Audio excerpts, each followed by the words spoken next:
G'day YouTube, and welcome back to Alex Does DIY and part 2 of TV antenna socket install.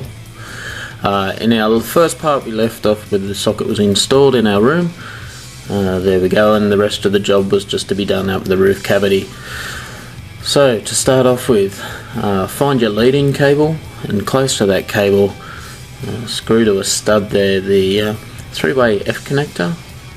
Typically the screws will be supplied with the three-way splitter, and again you want to install this or screw it near your leading cable that comes from your external antenna.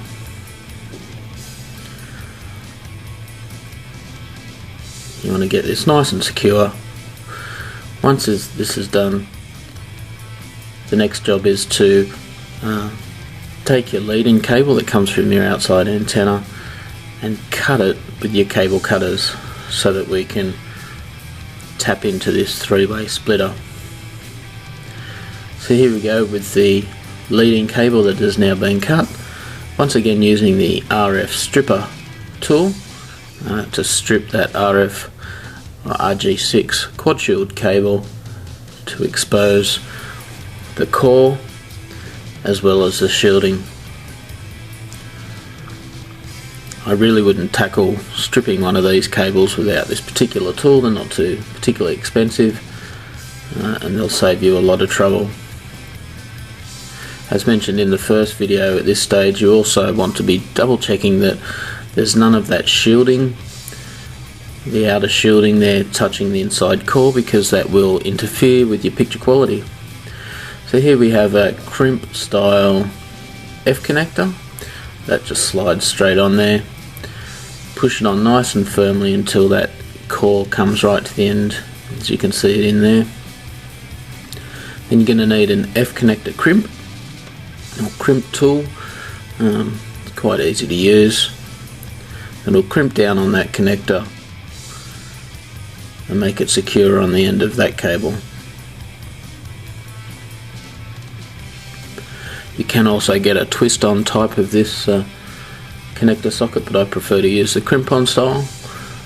You can pick up those crimp tools typically from your hardware store for maybe $20 or $30. So we screw that into our three-way splitter. Just take note with the splitter, it does say, or will be labelled there, it has in on one side and two outs on the other. So this is coming from our leading cable from the outside antenna, so obviously that's going to screw into the inside of the three-way splitter.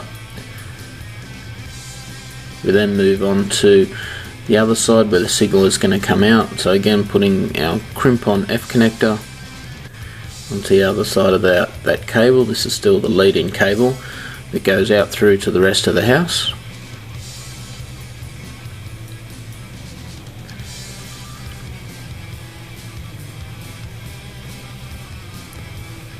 Once this connector is crimped on and screwed in, that then allows that signal to continue through to the rest of the house, and the rest of the televisions will continue working again.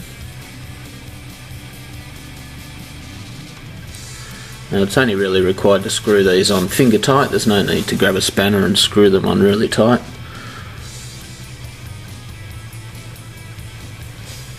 And so that part of the job is done. So here we've got the new RF cable that's coming from the newly installed socket in the bedroom. So cut that cable to length and again strip that cable with our RF stripper, and then we'll be attaching the F connector.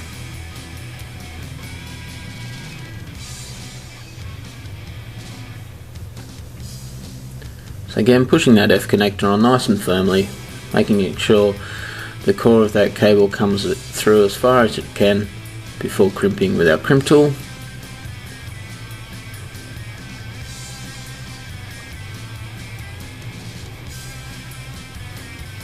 And now screwing into the other socket on our three-way splitter, which will then see the signal flow through to our newly installed socket.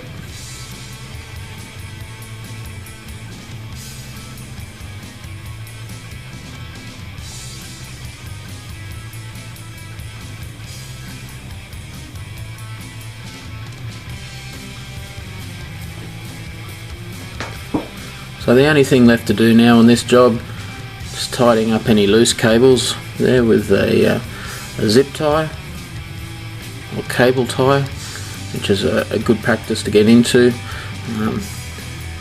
The last thing you want to be doing while you're up in your roof cavity is tripping over loose cables. So we have job complete. We've attached our aerial cable into the socket there, running it to the television, and we've got a beautiful picture. So that wraps up this job in this two-part video series. I hope you give it a go yourselves.